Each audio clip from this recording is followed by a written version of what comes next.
الحمدللہ وحدہ والصلاة والسلام علی من لا نبی بعدہ اما بعد فاعوذ باللہ من الشیطان الرجیم بسم اللہ الرحمن الرحیم وَإِذَا سَأَلَكَ عِبَادِي عَنِّي فَإِنِّي قَرِيبٌ أُجِيبُ دَعْوَةَ الدَّاعِ إِذَا دَعَانِ وقال رسول اللہ صلی اللہ علیہ وسلم اذا صلیتم علی المیت فاخلصوا له الدعاء۔ ہمارا یہ مسلک ہے، ہمارا یہ مذہب، ہمارا دین اسلام ہمیں یہ سبق دیتا ہے کہ ہمیں اپنے دوسرے مسلمان بھائیوں کے ساتھ حسن سلوک کرنا چاہیے، اچھا برتاؤ کرنا چاہیے، ان کے ساتھ اچھے طریقے کے ساتھ ملنا چاہیے۔ اگر وہ زندہ ہے تو ان کے ساتھ اچھے روابط رکھنے چاہیے، اور اگر وہ اس دنیا سے رحلت کر گیا ہے تب بھی اس کے ساتھ حسن سلوک کرنا چاہیے۔ وہ کس طرح کہ اگر ہمارا کوئی مومن مسلمان بہن یا بھائی اس دنیا سے چلا جائے تو اس کو غسل دینا چاہیے، اس کو کفن پہنانا چاہیے، اور اس کے بعد اس کی نماز جنازہ ادا کرنے کے بعد اس کو دفن کرنا چاہیے، اور نماز جنازہ ادا کرنے کے فوراً بعد بھی دعا مانگنی چاہیے۔ ہمارا یہ مذہب ہے، ہمارا یہ مسلک ہے، ہمارا یہ مسلک ہے کہ ہم نماز جنازہ پڑھنے کے بعد فوراً اپنے مسلمان فوت شدہ مومن بہن یا بھائی کے لیے دعا اور استغفار کرتے ہیں۔ تو میں اس حوالہ سے اس بات پر، اپنے اس عقیدہ پر قرآن و حدیث سے چند دلائل آپ کی خدمت میں گوش گزار کرتا ہوں۔ قرآن کریم میں اللہ رب العزت نے ارشاد فرمایا کہ وَإِذَا سَأَلَكَ عِبَادِي عَنِّي فَإِنِّي قَرِيبٌ، کہ اے محبوب صلی اللہ علیہ وسلم، جب میرے بندے آپ سے میرے بارے میں سوال کریں، میرے بارے میں پوچھیں تو فَإِنِّي قَرِيب، تو میں ان کے بہت قریب ہوں۔ اجیب دعوت الداع اذا دعان، تو پکارنے والے جب بھی مجھے پکاریں، جس وقت بھی مجھے پکاریں، کہ میں ان کی پکار سنتا ہوں، میں ہر وقت ان کی پکار سنتا ہوں۔ تو اس آیت کریمہ میں یہاں پر تخصیص نہیں ہے کہ فلاں وقت پکارا جائے تو میں سنتا ہوں اور فلاں وقت پکارا جائے تو میں نہیں سنتا، بلکہ یہ عموم ہے، بن نص تعمیم ہے اس کے اندر، اور کلمہ اذا دعان ہر وقت کو شامل ہے۔ یعنی اگر ہم نماز جنازہ سے پہلے دعا کریں اللہ رب العزت سے اور اللہ رب العزت کو پکاریں تب بھی اللہ رب العزت سنتا ہے، اور اگر نماز جنازہ کے بعد ہم اللہ رب العزت سے دعا کریں تب بھی اللہ رب العزت ہماری دعا سنتا ہے۔ اس آیت کے اوپر، اور جو آگے میں آیت کریمہ جو ہے وہ دلیل کے طور پر پیش کروں گا، تو اس پر اعتراضات ہوتے ہیں۔ اعتراضات یہ ہوتے ہیں کہ کہیں پر بھی اللہ رب العزت نے یہ ارشاد نہیں فرمایا کہ نماز جنازہ کے بعد ہی آپ نے دعا کرنی ہے، نماز جنازہ کو یہاں پر مینشن نہیں کیا گیا۔ تو ہم یہ جواب دیتے ہیں کہ جب اللہ رب العزت نے یہ ارشاد فرما دیا کہ جب بھی پکارا جائے مجھے، جس وقت بھی پکارا جائے، تو یہاں پر اگر نماز جنازہ سے پہلے پکارا جائے تب بھی جائز ہے، اور اگر نماز جنازہ کے بعد پکارا جائے اللہ رب العزت کو تب بھی جائز ہے۔ اصول فقہ کا ایک قاعدہ ہے کہ المطلق یجری علی اطلاقہ، اس کا مطلب اور مفہوم کچھ اس طرح ہے کہ مثال کے طور پر ایک میں مثال سے آپ کو واضح کر دوں۔ جیسے اللہ رب العزت نے قرآن مجید میں فرمایا کہ یا ایھا الذین آمنوا صلوا علیہ وسلموا تسلیما، کہ اے ایمان والو میرے نبی کریم صلی اللہ علیہ وسلم کی ذات پر درود پاک پڑھو۔ تو یہاں پر یہ نہیں فرمایا کہ اذان سے پہلے پڑھو یا اذان کے بعد میں نہ پڑھو، یا فلاں وقت میں نہ پڑھو یا فلاں وقت میں پڑھو۔ تو یہاں پر عمومی ذکر ہے، جب بھی پڑھو تو اللہ رب العزت کی بارگاہ میں وہ جو ہے وہ مقبول ہوگا۔ تو اسی لیے المطلق یجری علی اطلاقہ، یعنی قرآن و حدیث کا مطلق اور عام حکم ہمیشہ اپنے عموم پر رہتا ہے، اسے اپنی طرف سے خاص کرنا جائز نہیں ہے۔ اب جیسا کہ میں نے آپ کے سامنے یہ آیت کریمہ پیش کی وَإِذَا سَأَلَكَ عِبَادِي عَنِّي فَإِنِّي قَرِيبٌ، کہ اللہ رب العزت نے فرمایا کہ مجھے جب پکارو گے میں سنتا ہوں، چاہے نماز جنازہ سے پہلے پکارو اور چاہے نماز جنازہ کے بعد پکارو۔ یہاں پر ایک بات کو سمجھانے کے لیے ایک لطیفہ بھی بیان کرتے ہیں۔ جو لوگ کہتے ہیں کہ نماز جنازہ کے بعد تو اللہ رب العزت نے نہیں فرمایا نا کہ دعا کی جائے، تو ان کے لیے ہے کہ ایک شخص نے دوسرے شخص کو کہا کہ یار تم نماز پڑھا کرو، تو دوسرے شخص نے کہا کہ کہاں پر لکھا ہے کہ نماز پڑھا کرو؟ تو پہلے شخص نے کہا کہ اقیم الصلاۃ، اللہ رب العزت نے حکم نہیں دیا کہ اقیم الصلاۃ کہ نماز پڑھو۔ دوسرے شخص نے کہا یار ٹھیک ہے لکھا تو ہوا ہے لیکن یہاں پر میرا نام ہے، اللہ رب العزت نے مجھے نام مینشن کیا ہے مجھے۔ تو اس نے کہا یار بھلے آدمی ہو، اللہ رب العزت نے جب اقیم الصلاۃ کہہ کر نماز کا حکم دیا ہے تو تم بھی اس حکم میں شامل ہو۔ لیکن جو ہے وہ دوسرا شخص ہٹ دھرمی پر ڈٹا رہا اور اس نے کہا نہیں جی میرا یہاں پر نام آنا ضروری ہے۔ ضروری نہیں ہے کہ اللہ رب العزت نماز جنازہ کا یہاں پر ذکر فرماتا۔ اب جب بھی اللہ رب العزت کو پکارا جائے گا تو اللہ رب العزت سننے والا ہے۔ دوسری آیت مبارکہ دلیل کے طور پر کہ جب ہم نماز جنازہ پڑھ لیتے ہیں تو نماز جنازہ پڑھنے کے بعد ہم سب لوگ اکٹھے ہو کر میت کے قریب بیٹھ جاتے ہیں اور حافظ صاحب یا قاری صاحب جو ہیں وہ سورۃ ملک پڑھتے ہیں یا اور قرآنی آیات پڑھتے ہیں، اور اس کے بعد پھر ہم جو ہے وہ سارا کلام پڑھنے کے بعد اس قاری صاحب یا حافظ صاحب کی مل کر دیتے ہیں اور دعا مانگتے ہیں۔ لیکن کچھ لوگ جو ہے وہ سائڈوں پر کھڑے ہو کر، ظاہری بات ہے میت سامنے پڑا ہوتا ہے، وہ کچھ کہہ تو نہیں سکتے لیکن اندر ہی اندر جو ہے ہمارے اس فعل پر وہ یہ کہہ رہے ہوتے ہیں کہ یہ غلط کر رہے ہیں۔ تو ان کے بارے میں جو پیچھے کھڑے ہوتے ہیں،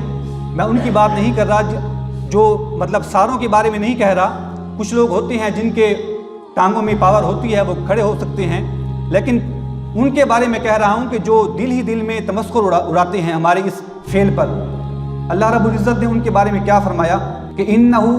كَانَ فَرِيقٌ مِّنْ عِبَادِي يَقُولُونَ رَبَّنَا آمَنَّا فَاغْفِرْ لَنَا وَارْحَمْنَا وَأَنْتَ خَيْرُ الرَّاحِمِينَ فَاتَّخَذْتُمُوهُمْ سِخْرِيًّا حَتَّى أَنْسَوْكُمْ ذِكْرِي وَكُنْتُمْ مِنْهُمْ تَضْحَكُونَ۔ سورۃ مؤمنون آیت نمبر 109 اور 110۔ کیا فرمایا کہ میرے بندوں میں سے ایک گروہ دعا کرتا تھا کہ اے ہمارے رب ہم ایمان لائے پس تو ہمیں بخش دے اور ہم پر رحم فرما اور تو ہی سب سے بہتر رحم کرنے والا ہے۔ تو تم ان سے تمسخر کرتے تھے یہاں کہ میری یاد بھی بلا بیٹھے اور تم ان سے ہنسی کرتے تھے۔ یعنی کہ اللہ رب العزت یہاں فرما رہا ہے کہ تم اس طرح نہ کرو کہ جب میرے بندے مجھ سے دعا مانگ رہے ہوں تو تم جو ہے وہ سائڈوں پر کھڑے ہو کر ان کا دل ہی دل میں تمسخر اڑاؤ۔ تیسری آیت دلیل کے طور پر فرمایا کہ فَإِذَا فَرَغْتَ فَانْصَبْ وَإِلَىٰ رَبِّكَ فَارْغَب، سورۃ الم نشرح۔ فرمایا کہ پس جب تو فارغ ہو جائے تو خوب کوشش کرو اور اپنے رب کی طرف رجوع کر۔ تفسیر کبیر والے اس کے بارے میں کیا فرماتے ہیں، اس آیت کی ترجمہ اور تشریح کے بارے میں فرمایا کہ قال قتادۃ والضحاک ومقاتل اذا فرغت من الصلاۃ المکتوبۃ فانصب الى ربک فی الدعاء فارغب الیہ فی المسألۃ۔ فرمایا کہ قتادہ، ضحاک اور مقاتل رضوان اللہ تعالی علیہم اجمعین نے کہا کہ جب تم نماز فرضی سے فارغ ہو جاؤ، تو اپنے رب کی بارگاہ میں دعا کے لیے مصروف ہو جاؤ اور اس کی طرف رجوع کرو، سوال کرنے میں وہ تمہیں عطا کرے گا۔ اچھا، ایک اور بات بھی ہے کہ یہ مسئلہ پوچھا جاتا ہے کہ نماز جنازہ جو ہے وہ نماز ہے یا دعا ہے؟ تو اس کا جواب یہ ہے کہ نماز جنازہ دعا بھی ہے اور نماز بھی ہے۔ نماز کیوں ہے اور دعا کیوں ہے؟ تو دعا اس لیے ہے کہ اس کے اندر دعائیں مسنونہ پڑھی جاتی ہیں تو اس لیے دعا ہے، اور نماز کی کیفیت میں اور نماز کی حالت میں اس کو پڑھا جاتا ہے تو اس لیے اس کو نماز بھی کہتے ہیں۔ اب جو نہیں مانتے کہ نماز جنازہ کے بعد دعا نہیں مانگنی چاہیے، جو یہ کہتے ہیں کہ نماز جنازہ کے بعد دعا نہیں مانگنی چاہیے، وہ بھی یہ اس بات کو مانتے ہیں کہ یہ نماز ہے۔ اس لیے میں نے یہ آیت کریمہ جو ہے وہ ثبوت کے طور پر پیش کی کہ یہاں پہ اللہ رب العزت نے فرمایا کہ کہ جب تم فرضی نماز کے بعد فارغ ہو جاؤ تو تم جو ہے وہ اللہ رب العزت سے اپنے رب سے مانگو اور وہ تمہاری التجا کو قبول کرنے والا ہے۔ اور تفسیر مظہری میں کیا فرمایا کہ قال ابن عباس وقتادۃ والضحاک ومقاتل والکلب اذا فرغت من الصلاۃ المکتوبۃ او مطلق الصلاۃ فانصب الی ربک فی الدعاء، کہ ابن عباس، قتادہ، ضحاک اور مقاتل اور کلبی رضی اللہ عنہم نے فرمایا کہ جب تم فرضی یا کسی بھی نماز سے فارغ ہو جاؤ تو دعا کے لیے اپنے رب کی طرف رجوع کرو۔ تو ظاہری بات ہے نماز جنازہ بھی نماز ہے، تو ہم جب نماز پڑھ لیتے ہیں تو اس کے بعد اپنے موتا کے لیے، اپنے مسلمان موتا کے لیے جو ہے وہ دعا کرتے ہیں۔ خصوصاً آیت نمبر 4 دلیل کے طور پر اللہ رب العزت نے فرمایا کہ والذین جاءوا من بعدہم یقولون ربنا اغفر لنا ولاخواننا الذین سبقونا بالایمان ولا تجعل فی قلوبنا غلا للذین آمنوا ربنا انک رؤوف رحیم، کہ وہ جو ان کے بعد آئے، یعنی ہم اب ہیں جیسے، اور ہم سے پہلے جو ہمارے جو ہے وہ موتا، ہمارے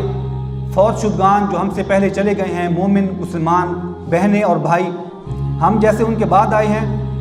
تو کہتے ہیں اے ہمارے رب ہمیں بخش دے اور ہمارے ان کو جو ہم سے پہلے ایمان لائے، اور ایمان والوں کے لیے ہمارے دل میں کینہ نہ رکھ، اے ہمارے رب تو ہی مہربان رحم کرنے والا ہے۔ اب تفاسیر میں یہ آیا ہے کہ یہ آیت کریمہ قیامت تک کے تمام مسلمانوں کو شامل ہے، یعنی کہ قیامت تک تمام مسلمان اس میں شامل ہیں، یعنی بعد والے لوگ اب اپنے سے پہلے فوت ہو جانے والے لوگوں کے لیے ان الفاظ سے دعا کرتے ہیں۔ یہ آیت بھی کسی وقت کی تخصیص سے بالا تر ہے۔ مطلب کیا ہوا کہ جس وقت بھی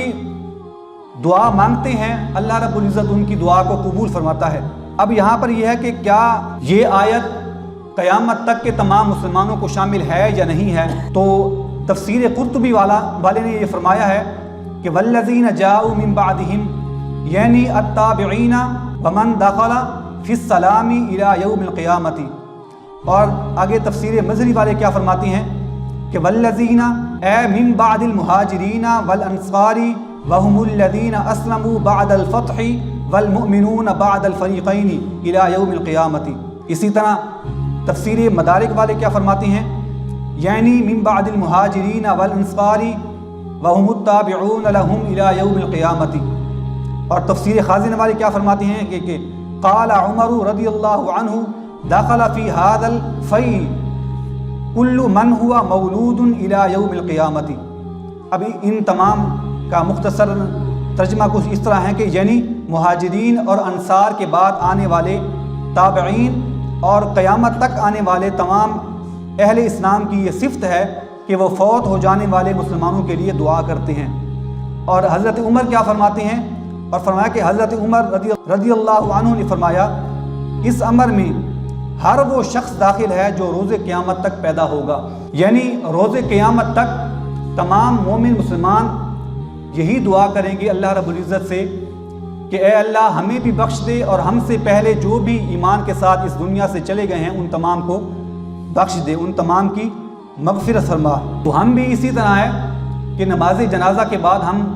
کوئی اور کام تو نہیں کرتے دنیاوی کام، ہم بھی اللہ رب العزت سے یہی دعا کرتے ہیں کہ اے اللہ ہمارے اس فوت شدہ مسلمان بھائی کو بخش دے یا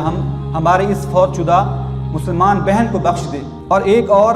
آیت مبارکہ قرآن مجید سے اللہ رب العزت نے کیا فرمایا کہ وقال ربکم ادعونی استجب لکم ان الذین یستکبرون عن عبادتی سیدخلون جہنم داخرین۔ فرمایا کہ تمہارے رب نے، اور فرمایا تمہارے رب نے کہ دعا کرو مجھ سے، میں تمہاری دعا قبول کرنے والا ہوں، بے شک جو لوگ میری عبادت سے تکبر کرتے ہیں وہ جہنم میں داخل ہوں گے ذلیل ہو کر۔ اس کی وضاحت کچھ اس طرح ہے کہ جب بھی اللہ سے دعا کی جائے اللہ رب العزت قبول فرماتا ہے۔ اس آیت سے یہ مفہوم، آیت کا یہ مطلب ہے، یہ مفہوم ہے کہ اللہ رب العزت سے جب بھی دعا کی جائے اللہ رب العزت اس کو قبول فرماتا ہے۔ لہٰذا جو لوگ یعنی نماز جنازہ کے بعد دعا نہیں مانگتے ان سے یہ سوال ہے کہ نماز جنازہ کے بعد کی جانے والی دعا تمہارے نزدیک دعا ہے یا نہیں ہے؟ اگر نہیں تو پھر دعا کیا ہوتی ہے؟ ان سے یہ سوال ہے کہ اگر دعا نہیں ہے تو پھر دعا کیا ہوتی ہے، اور اگر دعا ہے تو اس پر اللہ تعالیٰ کا یہ وعدہ ادعونی استجب لکم صادق آتا ہے یا نہیں آتا، یعنی میرے بندے مجھ سے دعا کریں تو میں ان کی دعا قبول کرتا ہوں، کیا یہ اللہ رب العزت کا وعدہ جو ہے وہ صادق آتا ہے یا نہیں آتا؟ اگر نہیں آتا تو کیوں نہیں آتا، اور اگر صادق آتا ہے تو پھر تمہیں اس دعا پر کیا اعتراض ہے جس کے قبول کرنے کا رب وعدہ فرما رہا ہے؟ اور اس آیت میں اللہ نے فرمایا جو لوگ میری عبادت سے تکبر کرتے ہیں ذلیل ہو کر جہنم میں داخل ہوں گے، اور نبی رحمت صلی اللہ علیہ وسلم کا فرمان ہے کہ الدعاء مخ العبادہ، یعنی دعا عبادت کا مغز ہے۔ تو نماز جنازہ بھی نماز ہے تو عبادت ہے، نماز ہوتی ہے جو وہ عبادت ہوتی ہے، تو ہم نماز کے بعد دعا مانگتے ہیں تو یہ دعا جو ہے عبادت کا مغز ہے۔ لہٰذا اس آیت کا یہ مفہوم بن گیا کہ جو لوگ دعا سے تکبر کرتے ہیں وہ جہنم میں جائیں گے۔ اس لیے ہم یہ دعوت فکر دیتے ہیں ان لوگوں کو جو لوگ نماز جنازہ کے بعد دعا مانگنے سے روکتے ہیں، ان کو یہ دعوت فکر ہے کہ اس طرح آپ نہ کیا کریں۔ اللہ رب العزت ہمیں صراط مستقیم پر چلنے کی توفیق عطا فرمائے۔